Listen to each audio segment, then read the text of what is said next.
We here at Hardball Studios haven't changed a bit.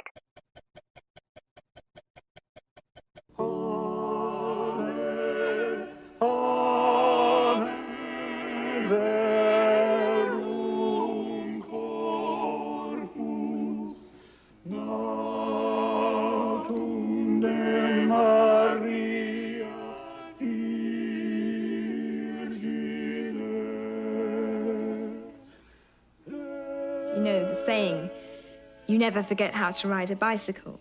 Well, to Clive, singing, playing, sight reading, score reading music is as automatic as riding a bicycle or eating a meal or getting dressed. It's an ingrained skill. It's something you never forget.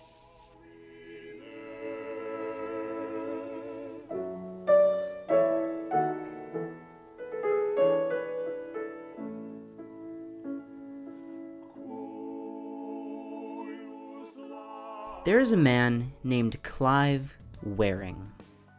A renowned musician from London, Clive is completely locked into his present. For many years, he has suffered from a virus that has destroyed parts of his brain that relate to memory. He is completely unable to form new memories, and since the onset of his amnesia, has been unable to remember anything prior to a few moments before his present. Clive describes this state as utterly confusing and frightening, and rightfully so. He says it feels as though he has just come into being every few moments, almost as if he is constantly waking from a years-long coma. His knowledge of many very basic things like language and motor skills are largely unaffected. He even knows who his wife is, but remarks every time he sees her that it's as if he is just now seeing her after many years away.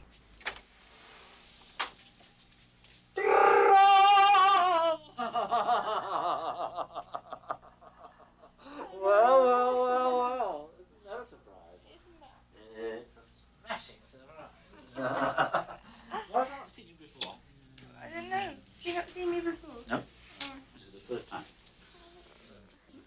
Clive's wife, Deborah, has talked a great deal about how she's observed her husband's condition. She says that the man he is remains intact.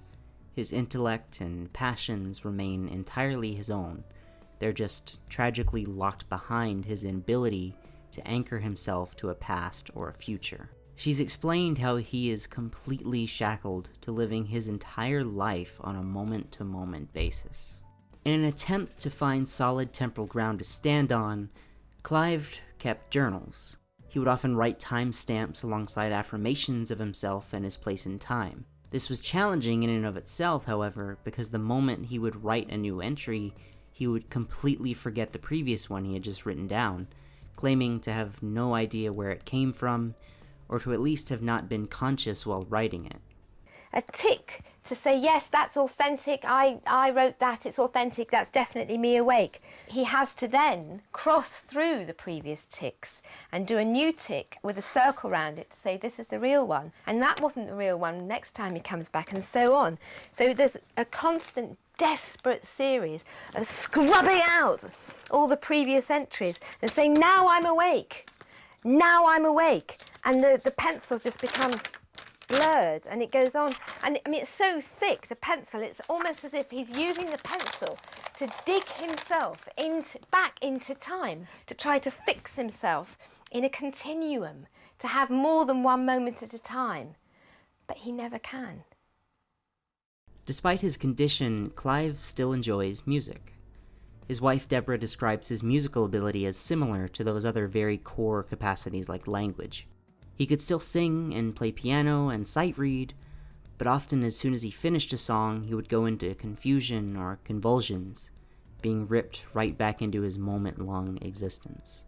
While most facets of Clive's personality remain untouched, it's difficult to truly imagine what it's like to live entirely encased in such a small window of time.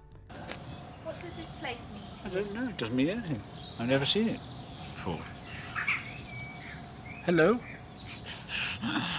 It's frightening to think of how much time Clive has lost in the decades since his condition took hold.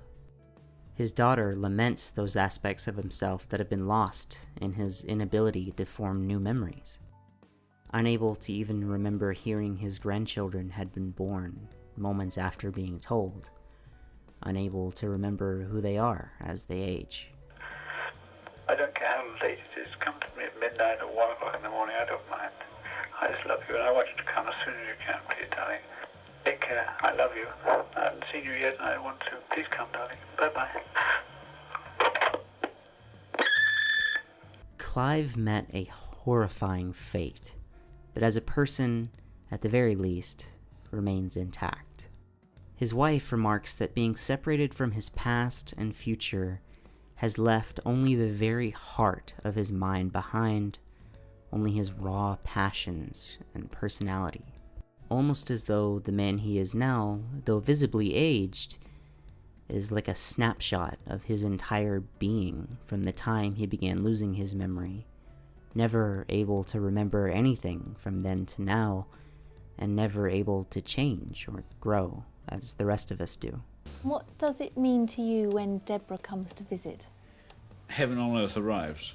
And what does it mean to you when Deborah can't come and visit? Well, I don't know. I've never been conscious since I've been ill. Clive is completely divorced from time.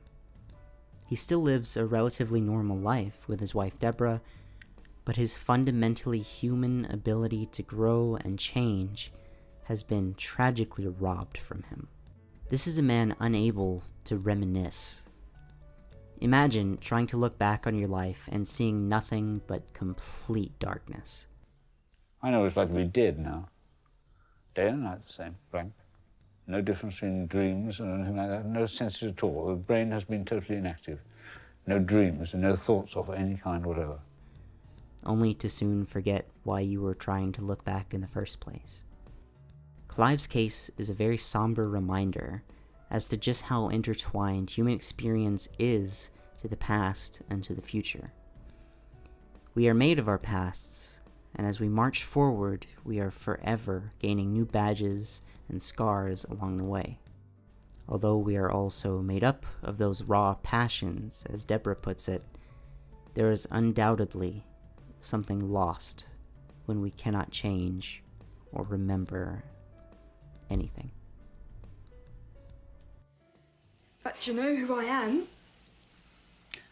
Or do you kiss all women like that? Of course. You know I love you. I don't kiss anybody Yes, I else. do know. I do know. You've written it all over your diary.